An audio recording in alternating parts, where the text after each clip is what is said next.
Boa noite a todos. Alegria imensa estar aqui com vocês novamente, depois de tanto tempo, né, gente? Como é bom.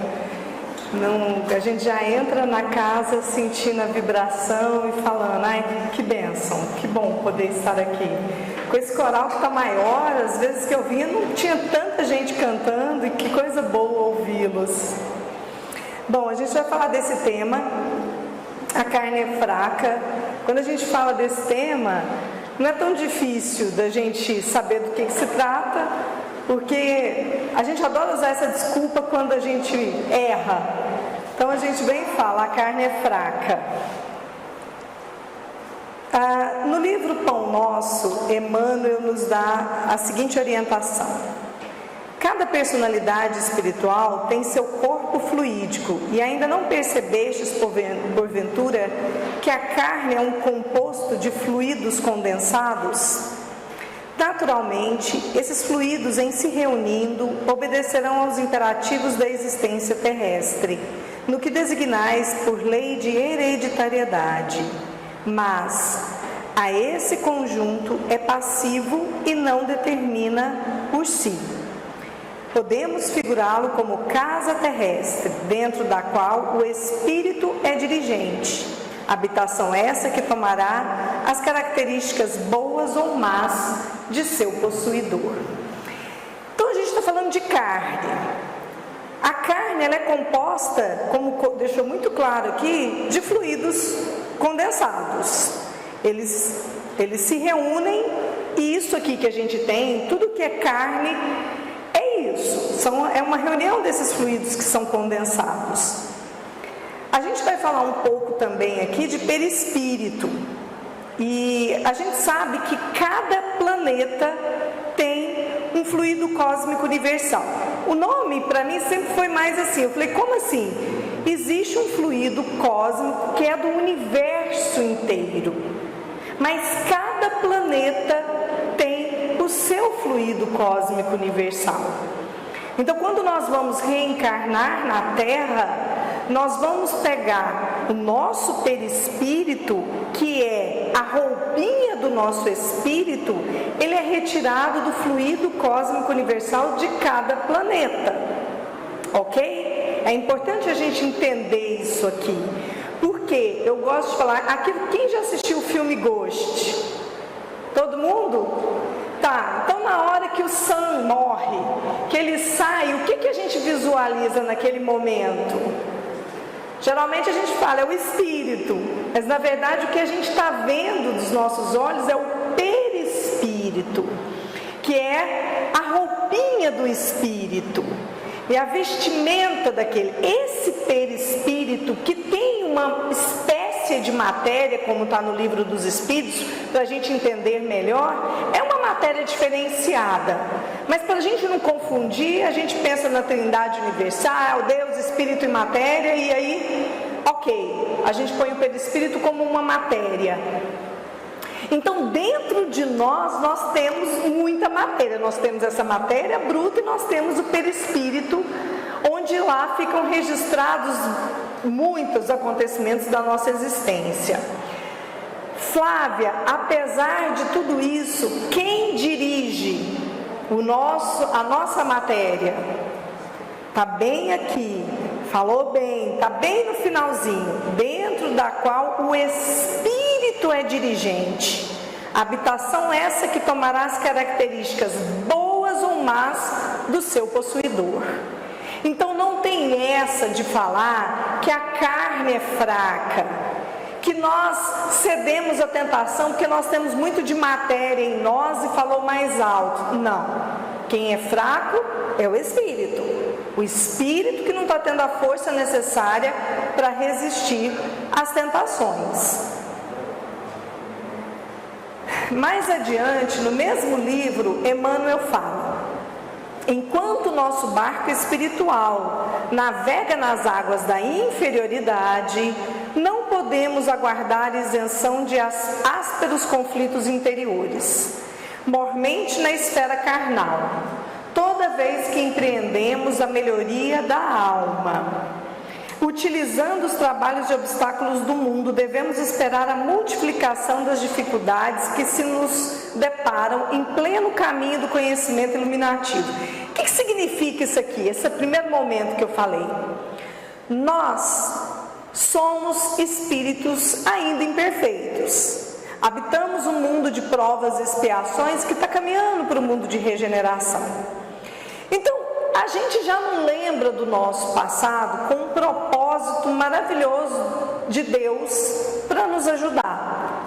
Então, o véu do esquecimento, eu não lembro o que eu fui na outra encarnação, abre a possibilidade de nós repararmos erros, de nós fazermos com que a lei de amor prevaleça. Tipo assim, se eu souber que eu vou trazer no meu ventre um filho que no passado destruiu o meu lar, eu não vou aceitar. Então Deus é tão bom que como a gente esquece e nasce aquele bebezinho que a gente já nasce, a gente já chama de anjo, já ama, já tá tudo só amor, é a oportunidade que a gente tem de fazer com que o amor prepondere. Chega naquela fase de adolescência que às vezes nos traz para a realidade, quando o espírito toma mais ainda a sua individualidade, mas aí já é tanto amor que a gente vai cada vez mais, digamos assim, aniquilando os débitos do passado, aqueles erros. Por isso que a gente não lembra, mas a gente sabe dentro da gente, dentro da no nosso íntimo, aquelas pessoas que a gente tem afinidade. Às vezes você fica assim 10 anos sem encontrar determinada pessoa, quando você encontra é o mesmo carinho, é o mesmo afeto, é uma alegria de estar junto. E tem outros que a gente precisa rezar, porque a gente vai encontrar todo dia. Então, é a lei de afinidade. Então parece que a gente já sente mesmo. Então nós estamos nesse barco de inferioridade há milênios. Se a gente está numa lei de progresso, ou a gente progride ou a gente estaciona, a gente não regride. Então o nosso passado é de muito débito, é de erros. Nós ainda éramos muito ignorantes na lei de amor. Vamos combinar? A gente conhece o Evangelho de Jesus aí há 2000 anos. Vamos olhar agora a nossa existência aqui na Terra. A gente está vindo aqui nessa casa estudar o Evangelho para a gente tentar colocar em prática. Mas a gente não dá conta de sair da porta do centro e ser perfeito. Essa é a realidade, nós estamos aqui para lutar para ser cada dia melhor. Então, se nós estamos há tantos anos, milênios aí, tentando melhorar, evoluindo, muitas vezes através da dor e na maioria das vezes, muitas vezes através do amor e na maioria das vezes através da dor, o que Emmanuel nos alerta? Que como nós ainda estamos nesse estágio, a gente ainda tem uma certa fragilidade. Por que ele continua aqui? Contra o nosso anseio de claridade, temos milênios de sombra. Por vezes o aprendiz acredita-se preparado a vencer os dragões da animalidade que lhe rondam as portas. Todavia, quando menos espera, eis que as sugestões degradantes o espreitam de novo, compelindo-o a porfiar da batalha. O que nós estamos querendo dizer com isso? Nós sabemos que nós temos irmãozinhos,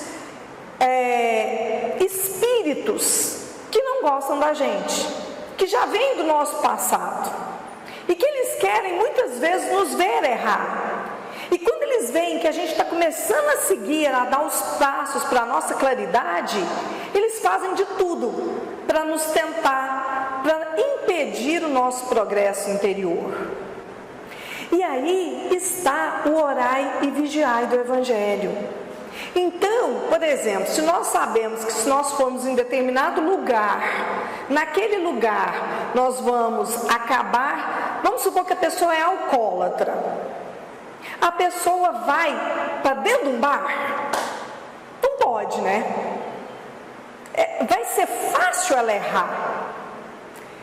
Então, nós temos que ter vigilância com as nossas condutas, com o que a gente escolhe, com o que a gente escolhe de companhias espirituais. Porque nós temos a oportunidade sublime de melhorar aqui na Terra, mas nós estamos num mundo de provas e expiações. Então nós somos testados constantemente. E é por isso que Jesus veio nos falar do orai e vigiai. Vamos lá.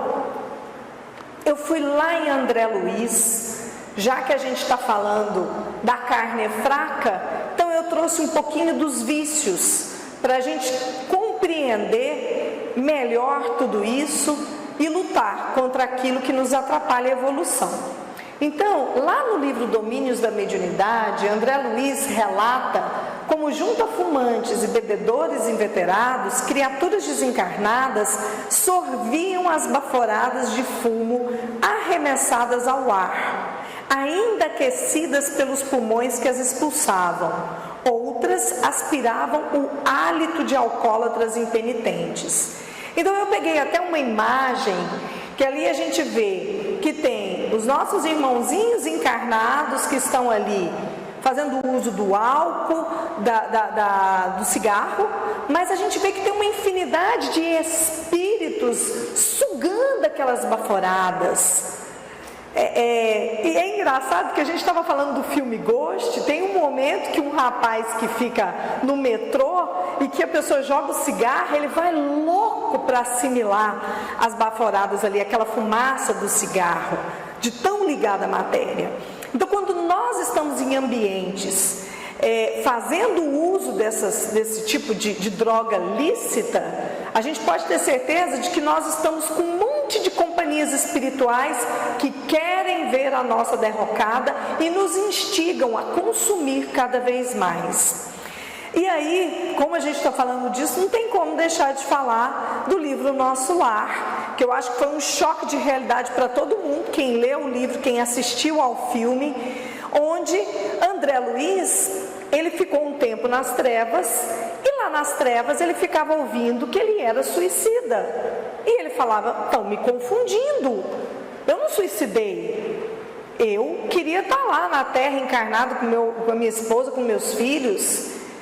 E aí as pessoas, os espíritos passavam e falavam suicida, e ele, não sou eu. Ele tentava falar quem era ele, para ver se a pessoa acordava, né, o espírito ali. E quando ele foi acolhido em Nosso Lar, o médico Henrique de Luna foi atendê-lo. Então fez uma análise do perispírito dele e falou: os órgãos do corpo somático possuem incalculáveis reservas, segundo os desígnios do Senhor. O meu amigo, no entanto, iludiu excelentes oportunidades, desperdiçando patrimônios preciosos da experiência física. A longa tarefa que lhe foi confiada pelos maiores da espiritualidade superior foi reduzida a meras tentativas de trabalho que não se consumaram. Todo o aparelho gástrico foi destruído à custa de excessos de alimentação e bebidas alcoólicas aparentemente sem importância. Devorou-lhe a sífilis energias essenciais. Tua posição é a do suicida inconsciente. Ou seja, eu falo que o povo escuta essa palestra minha e quer me matar, porque eles vão comer um torresminho e vai lembrar de mim. Não é fácil, mas a verdade, gente, é que está aqui para todos nós. Esses excessos, hoje a gente tem uma medicina, a gente tem aí as pesquisas online, que a gente acessa qualquer aparelho, a gente sabe, a gente tem condições de saber aquilo que prejudica a nossa saúde, os malefícios que um excesso de alimentação, que a bebida alcoólica e tantas outras coisas fazem para o nosso organismo. Então é preciso que a gente comece a ficar atento. Eu estou aqui falando, todo mundo está de máscara aqui. Por que nós estamos de máscara? Nós estamos em meio a uma pandemia e todo mundo quer preservar a vida. E esquece que muitas vezes a gente tem que sair lá fora e o preservar a vida não é só contra o Covid, mas tudo aquilo que a gente sabe que prejudica o nosso corpo físico. Então a gente tem que estar consciente de tudo isso. Tem uma obra de André Luiz, me perdoe que eu não me lembro qual agora, mas quando André Luiz vem aqui na crosta e visita um lar, e tinha uma mesa assim, ó, cheia de pessoas da mesma família, pessoas obesas, muito muito gordas. E André Luiz fica encabulado porque a quantidade de espíritos desencarnados era mais do que o dobro dos encarnados. E esses espíritos ficavam ali, sugando e estimulando aquelas pessoas a comerem cada vez mais. Então, a gente tem que ter esse cuidado. Vamos mais para frente. Agora eu vou um pouco mais profunda para falar das drogas ilícitas. Então a gente sabe que a ciência médica fala que a droga, ao penetrar o organismo físico do viciado, atinge o aparelho circulatório, o sangue, o sistema respiratório, o cérebro e as células, principalmente as neuroniais. Eu acho que a medicina falar isso já é uma loucura qualquer um de nós cogitarmos de fazermos uso dessas drogas. Por quê? Porque nós temos a bênção de termos hoje um corpo físico, de estarmos encarnados, e aí nós vamos perder a oportunidade que a gente tem aqui na Terra, perder a nossa encarnação. Então, quer dizer, nós não podemos mais abrir mão das oportunidades que Deus nos oferece. E aí eu fui também, André Luiz, eu trouxe 2 obras, Missionários da Luz e Evolução em 2 Mundos. Lógico que eu tenho um tempo, então eu tenho que falar muito rápido, mas vale a pena estudar. E lá ele diz: o corpo perispiritual, que dá forma aos elementos celulares, está fortemente radicado no sangue. O sangue é o elemento básico de equilíbrio do corpo perispiritual. Eu falei aqui de perispírito no começo, vocês lembram? Que é o nosso corpinho do espírito. Então, nós precisamos cuidar dele.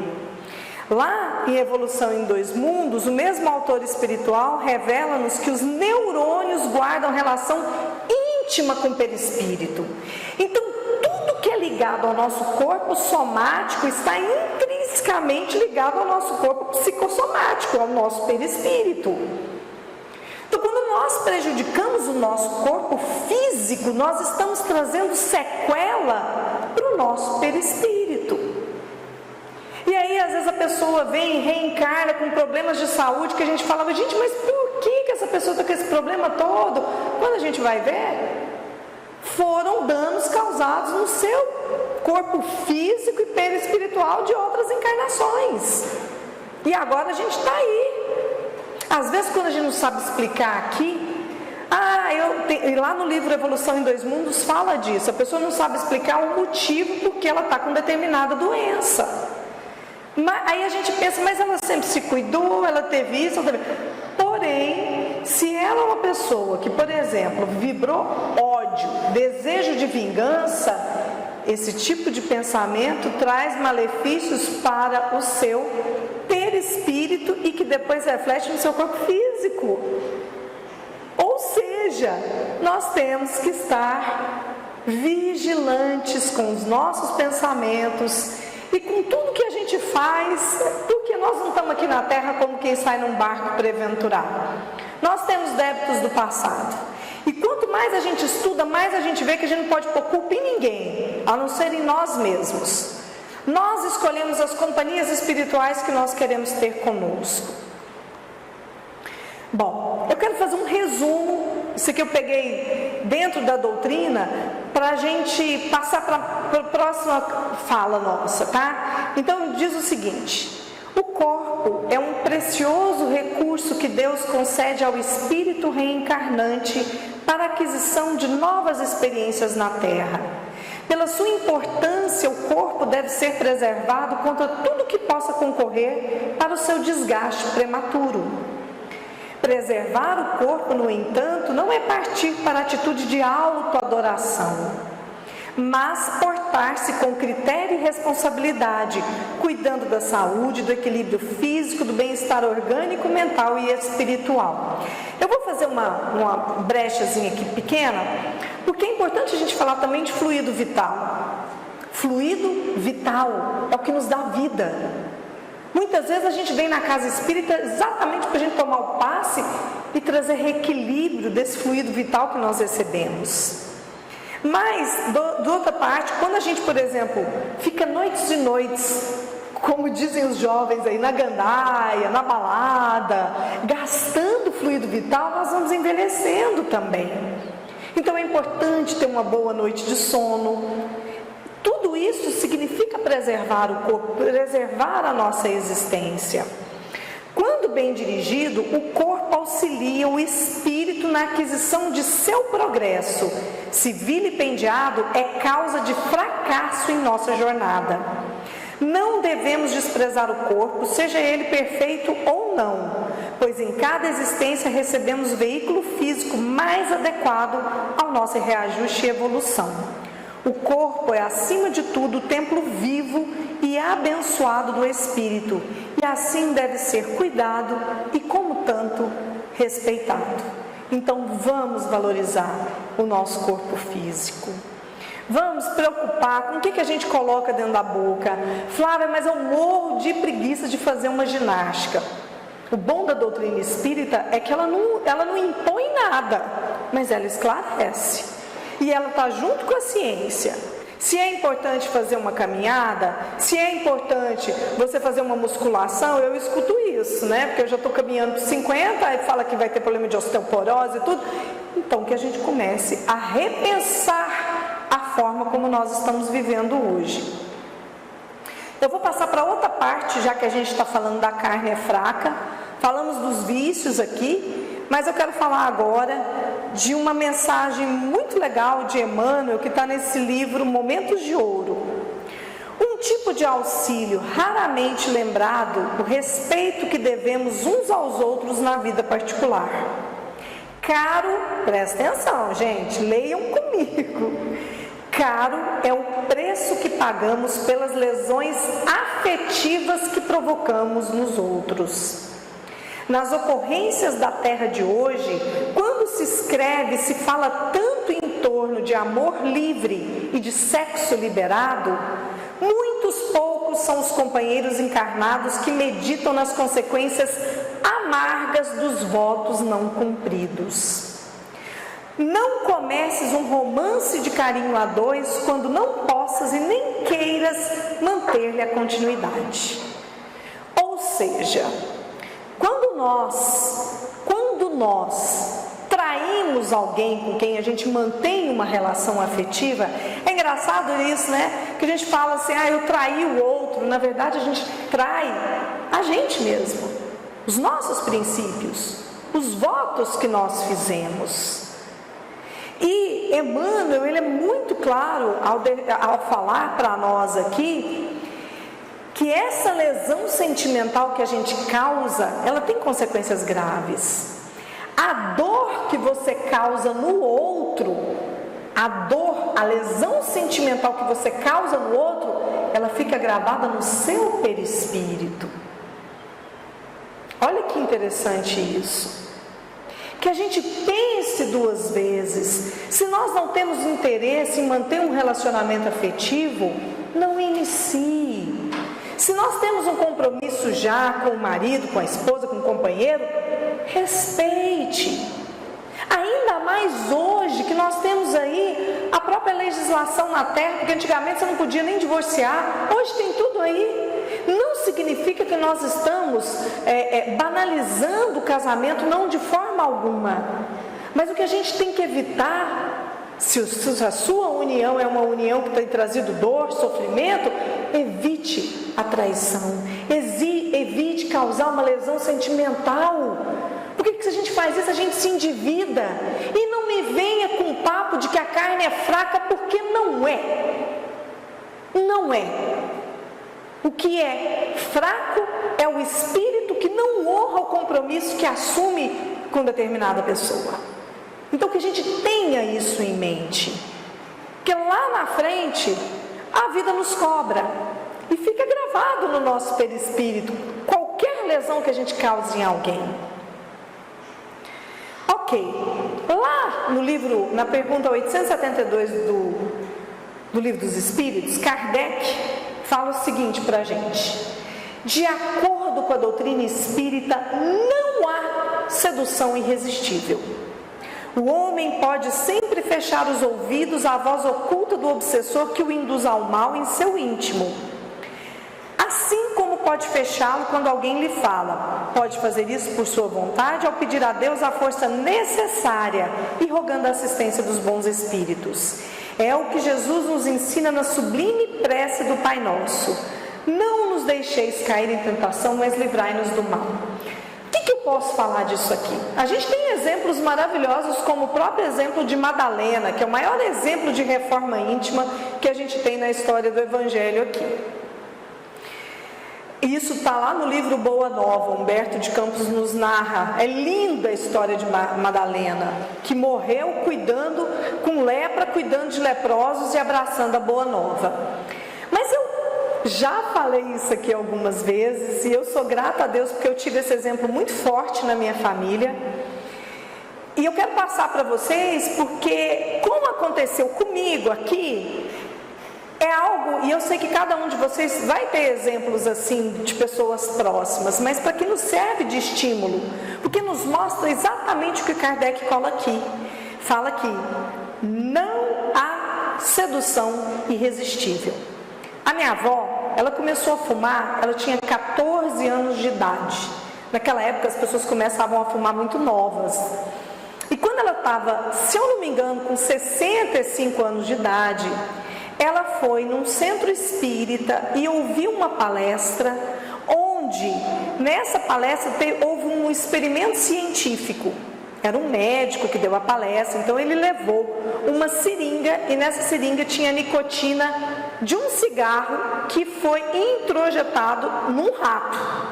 E o rato morreu na hora. Então a minha avó, depois que ela assistiu essa palestra, ela falou assim: a partir de hoje eu não fumo mais. 50 anos fumando. E aí ela mandava a gente na venda. E aí ela pedia pra gente ir lá na venda, jeitinho que ela falava, comprar ping-pong. Eu vou falando isso, vocês vão sabendo toda a minha idade, né, gente? Porque ping-pong é uma época bem... Então a gente chegava com aquele ping-pong, tinha um rosinha lá, ele vinha todo rosinha, tinha um risquinho, a minha avó cortava aquele chiclete em 2 pedaços. Assim, eu sei que ficava um monte de pedacinho pequenininho, e todas as vezes que ela tinha vontade de fumar, ela pegava um chicletinho e mascava. A minha avó faleceu com 87 anos depois de um acidente de carro. Desde aquele dia, desde aquela palestra, ela nunca mais fumou. Então, é um exemplo tão forte que eu tenho na minha vida de alguém que lutou contra o vício, e isso é maravilhoso, isso é mágico. Eu acredito que cada uma das pessoas que a gente conhece, que tem conseguido fazer a reforma íntima, livrando-se de vícios, a gente tem realmente que aplaudir. É nobre, está valorizando a oportunidade que tem na Terra hoje. Então, Kardec também, ainda nessa pergunta, ele vem e comenta: a questão do livre-arbítrio se pode resumir assim: o homem não é fatalmente levado ao mal. Os atos que pratica não foram previamente determinados. Os crimes que comete não resultam de uma sentença do destino. Ele pode, por prova e por expiação, escolher uma existência em que seja arrastado ao crime, quer pelo meio onde se ache colocado, quer pelas circunstâncias que sobrevenham, mas será sempre livre de agir e não agir. Assim, o livre-arbítrio existe para ele quando no estado de espírito, ao fazer a escolha da existência e das provas, e como encarnado, na faculdade de ceder ou de resistir aos arrastamentos a que todos nós temos voluntariamente submetido. Cabe à educação combater essas más tendências. Falo-a utilmente, quando se basear no estudo aprofundado da natureza moral do homem. Então, gente, nós temos o livre-arbítrio. Nós temos a possibilidade de escolher. Não basta nós reencarnarmos se nós continuarmos errando e não tentando melhorar. É preciso que a gente faça boas escolhas. E nós conhecemos o Evangelho de Jesus, que é o maior roteiro para nós. Então nós já sabemos que nós não temos uma sedução que possa ser irresistível, que nos leve para um arrastamento. Às vezes nós reencarnamos em determinado ambiente. A gente sabe que não é fácil. A pessoa, por exemplo, mora nasce numa favela. Ela sabia que quando ela nascesse ali, ela ia enfrentar mais testes, mais tentações. Mas ela tem o livre-arbítrio. E Deus é tão bom que ainda coloca um anjo de guarda para cada um de nós, para nos intuir. E aí eu lembro aquilo que o Chico Xavier falava. Porque o Chico falava que era preciso, bater os pés para as trevas. É preciso que a gente faça isso. Nós não sabemos a hora que a Dona Morte está batendo na nossa porta. Estou terminando. Dei umas batidinhas para o povo acordar, quem estava dormindo aí. Vamos lá. Gente, olha o que diz no livro dos médiuns Kardec. Eu já estou terminando. Que hora que é, gente? Está acabando meu tempo? 5 minutos? 10 minutinhos. Não, eu vou falar antes disso, porque até eu canso da minha voz. Os bons espíritos têm mais poder do que os maus. Olha isso, gente. Os bons espíritos têm mais poder do que os maus. E a vontade deles basta para afastar esses últimos. Eles, porém, só assistem os que os secundam pelos esforços que fazem por melhorar-se, sem o que se afastam e deixam o campo livre dos maus, que se tornam assim, em certos casos, instrumentos de punição, visto que os bons permitem que hajam para esse fim. Em outras palavras, nós temos um anjo da guarda, cada um de nós, que está do nosso lado para nos intuir, para nos ajudar. Mas se nós enveredamos por um caminho de erros, o nosso anjo da guarda não vai perder tempo, não. Ele não fica mimando e paparicando a gente quando a gente está errando o tempo todo, não. Espírito bom não perde tempo. Então eles estão ali nos intuindo, mas a gente insiste no erro, ele vai falar, vai meu filho, vai que o doutor sofrimento vai te fazer acordar para a vida. E eu acho interessante o que coloca aqui, cumpre todavia, não se atribua à ação direta dos espíritos todas as contrariedades que possam experimentar, as quais não raro decorrem da incúria ou da imprevidência. Porque às vezes a gente quer tudo botar culpa no espírito.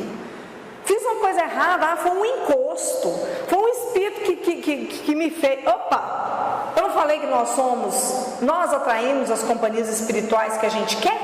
Como é que a gente atrai? Nós somos uma anteninha de rádio, gente. Nós vamos sintonizar com as companhias espirituais que nós queremos ter com a gente. Começa a fofocar agora. A fofoca nunca fica num só. Quando você começa a falar de um, vem outro, que tipo de companhia espiritual a gente atraiu para junto da gente? Agora, fale o bem, mentaliza a Mãe Santíssima, mentaliza Jesus, a gente corta.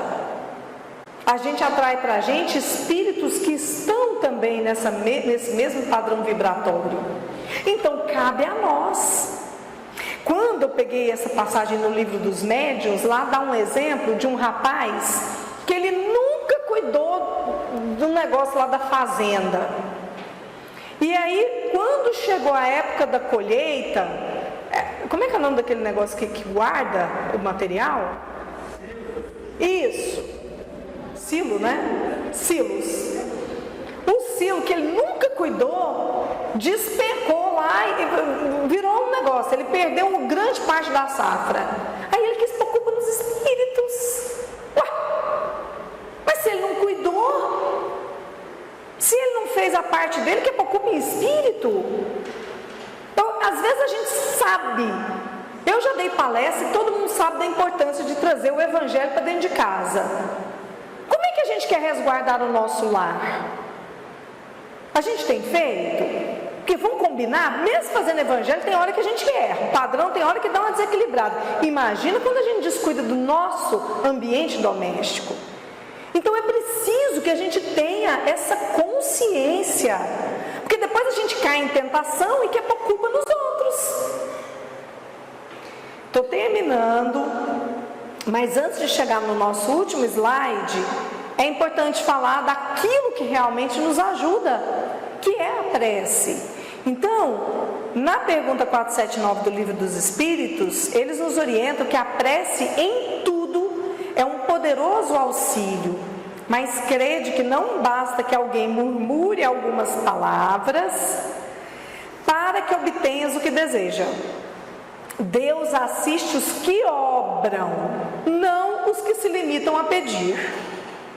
Então, já que a gente está falando em tentação, não adianta você falar: ô Senhor Jesus, me ajude para eu parar com essa bebida, sendo que a gente vai exatamente encontrar aquele amigo que quer nos entrar na cachaça, que nos leva para o boteco.